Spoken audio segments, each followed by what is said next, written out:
थकी हारी आनंदी ने जब अपने आनंदी निवास में प्रवेश किया तो बैठक कक्ष के सोफे पर वह निडोल हो गई। उसने एक नज़र पूरे घर में दौड़ाई और सोचने लगी, क्या इसी दिन के लिए मैंने यह घर बनवाया था। बरसों सरकारी आवास में रहते रहते वह उगता गई थी। हर 3 साल पर पति महोदय का तबादला, सामान बांधो फिर खोलो और सभी को व्यवस्थित करो।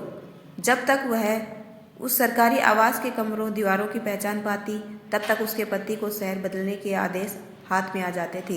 बेटी के ब्याह के बाद उसने तय कर लिया कि अब तो अपने नाम की तख्ती वाले घर में ही जाना है। इस शहर में उसके पति ने जब जमीन खरीदी थी, तब उसकी सहेली भी इसी शहर में एक किराए के मकान में रह रही थी। उसे भूमि पूजन में बुलाते वक्त वो स्वयं कितनी गर्वित थी। क्यों न होती, आखिर उनके अपने घर की पूजा थी, किसी किराए के घर की नहीं। जब घर की दीवारें खड़ी हो गई, छत तैयार हो रहा था, तब बड़े बेटे ने कनाडा से फ़ोन करके कहा था, माँ मेरे कमरे की दीवार पर लाइट कलर ही करवाना।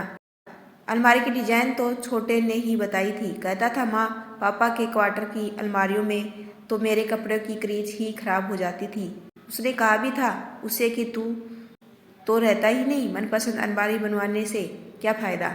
वह तुरंत बोला, माँ रिधि को अपनी बहू तो बना लो, फिर देखना हम सब तुम्हारे आगे पीछे ही घूमेंगे। किचन में तो वो सिंपल रैक ही बनवा रही थी, उसकी बजट उतना ही था। तब उसकी लाडली जीत कर बैठी कि मॉड्यूलर किचन ही बनेगा। बजट ऊपर जा रहा था, इसलिए बेटी को मना कर दिया तो तपाक से बेटी बोली थी, आप तो बेटों के लिए घर बनवा रही हो, हम तो पराई है ना। और फिर उसके पति को मनाया, शानदार किचन बनवाया। गृह प्रवेश के दिन वो कितनी खुश थी। पूरा परिवार एक साथ एक छत के नीचे। खुद को कितनी भाग्यशाली समझ रही थी वो। अपनी सहेली को भी बुलाया था उसने। घर का एक एक कोना अपनी सहेली को इतरा इतरा कर दिखला रही थी। कुछ महीनों बाद छोटे का विवाह किया, बहू आ गई। सप्ताह भर रहने के बाद छोटा बेटा बहू को लेकर चला गया। बड़ा बेटा बहू पहले ही चले गए थे। बेटी के ससुराल जाने के बाद पति पत्नी ही रह गए थे उस विशाल आनंदी निवास में। कुछ दिनों के बाद ही घर का खालीपन घर की खूबसूरती को निगलने लगा।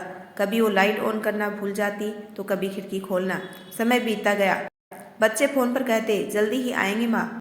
पति भी अस्वस्थ रहने लगे और एक दिन उन्होंने भी उसका साथ छोड़ दिया। बच्चे मेहमान की तरह आए और चले गए।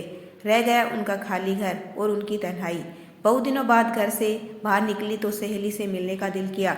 2 कमरों का छोटा सा किराए का घर, जहाँ ढंग से सूर्य देवता का भी प्रवेश नहीं हो पाता था। एक मन किया कि वापस लौट जाएं। फिर कुछ सोचकर उसने कॉल बेल बजा दी। सहेली की बहू ने दरवाज़ा खोला, आदर से उन्हें बैठाया, पानी पीने को दिया। सहेली चाय लेकर आई। दोनों बातें कर रही थी, तभी पोता सहेली की गोद में आ बैठा।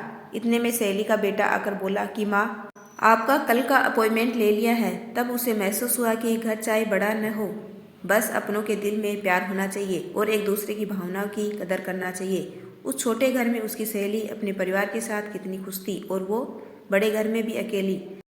भाग्यशाली तो उसकी सहेली है जो अपनों के बीच। मालकिन सांझ हो रही है, आपके लिए चाय बना दूं? महाराज तो उसकी रसोई संभालता था। कमरे की लाइट ऑन करके पूछा तो वो वर्तमान में लौटी। चाय हाँ ले आओ। महाराज उसे चाय का कप देकर आता हूँ कहकर बाहर चला गया। वो चाय पीने लगी, लेकिन आज उसे चाय का स्वाद फीका लग रहा था। उसके जिह्वा पर सहेली के घर की अप्रतिम वाली चाय का स्वाद जो चढ़ चुका था। यदि आपको मेरा छोटा सा प्रयास अच्छा लगा हो तो चैनल को लाइक शेयर एंड सब्सक्राइब कीजिए। आपका अपना कीमती समय देने के लिए दिल से धन्यवाद।